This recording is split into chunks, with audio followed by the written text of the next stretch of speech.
My name is Ed Frawley. My wife and I own Leerburg, and I want to preface this video that's being put in our social media that this specific video came out of a course, an online course that we produced and that we sell on Leerburg.com.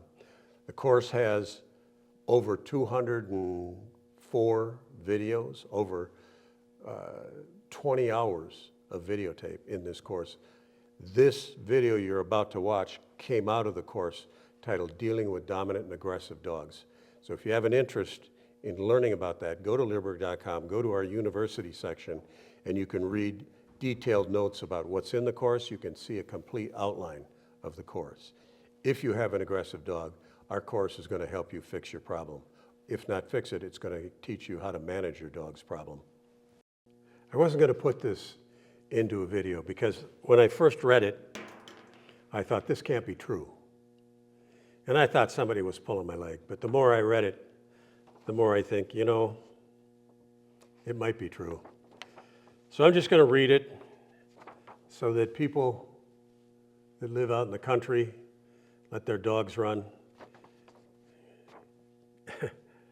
Hopefully not many people will relate to it, but here we go. We hope you can help us. About 3 years ago, we adopted 2 mixed breed dogs, one female, an Australian Shepherd mix, one male, a white German Shepherd mix. Both were about 1 year old. We already had one female German Shepherd mix that was about 7 years old at the time, and one male small dachshund that was 5 years old. The new male had no problem with anyone. So these people have 4 dogs. He was the most laid-back dog ever. Of course, there were no questions as to who was the pack leader. As long as the white male was around, the 2 females seemed to get along just fine. We live in a very rural, mountainous region in the Appalachians. All the dogs are free to come and go as they please. So, this male dog started to bring home deer he had killed. After he was done with it, the 2 females would get into a fight over the carcass. This fight doesn't happen often, but when they did it, it was awful. And I will say this, the worst dog fights, in my opinion, that I've seen, and maybe it's because I was a breeder and I always had a lot of female German Shepherds when I was breeding, which I don't anymore. But the worst ones were female dogs fighting. The white male is now gone. We don't know what happened to him, but since he was gone and he never came home, the 2 females have really been having a power struggle. I thought things were working out until the younger female began bringing home her own deer kills. The older female gets too close and bam, there's a fight. So I guess the dead deer is a trigger. I can't afford the vet trips if this continues to happen. So my questions are, since we live where we do with the roaming dogs and wildlife, will these fights ever stop? No, not in your lifetime, not in my lifetime. Do we need to put the younger dog down?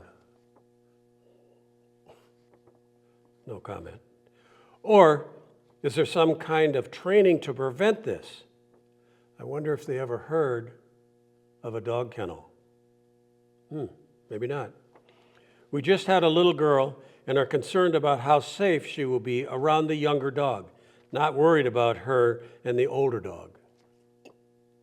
Can the younger dog adapt to the other circumstances if we give her away? So now these folks want to give this dog away that's been running around the countryside killing deer and then starting to fight with the other dogs because they're fighting over the carcass of the deer. Is there something we can do to have harmony on the mountain again and keep both girls? We are desperate for help. Please respond as soon as you can. So I guess there are people that live in the country that let their dogs run loose and kill wildlife. This is not something that that I can talk about, really. These dogs fight. There is no solution unless they want to bring or put up some dog kennels and learn how to train dogs. Do they have to worry about this dog being with their baby and their young kid? The bottom line is dogs and young kids should never be home or be with each other unless there's an adult supervising. And if she doesn't have time to go out and supervise, then the kid should not be outside. And as the kid grows up, the kid has to learn, the baby has to learn, stay away from these dogs. And the dogs need to learn, stay away from the baby. The dogs cannot interact with this baby. Even if they're running loose in the yard, these people have to train, teach their dogs to treat this baby as stay away from him. It's out of bounds to come near him. If you do come near him, you're going to suffer the consequences. And they'll learn pretty quick.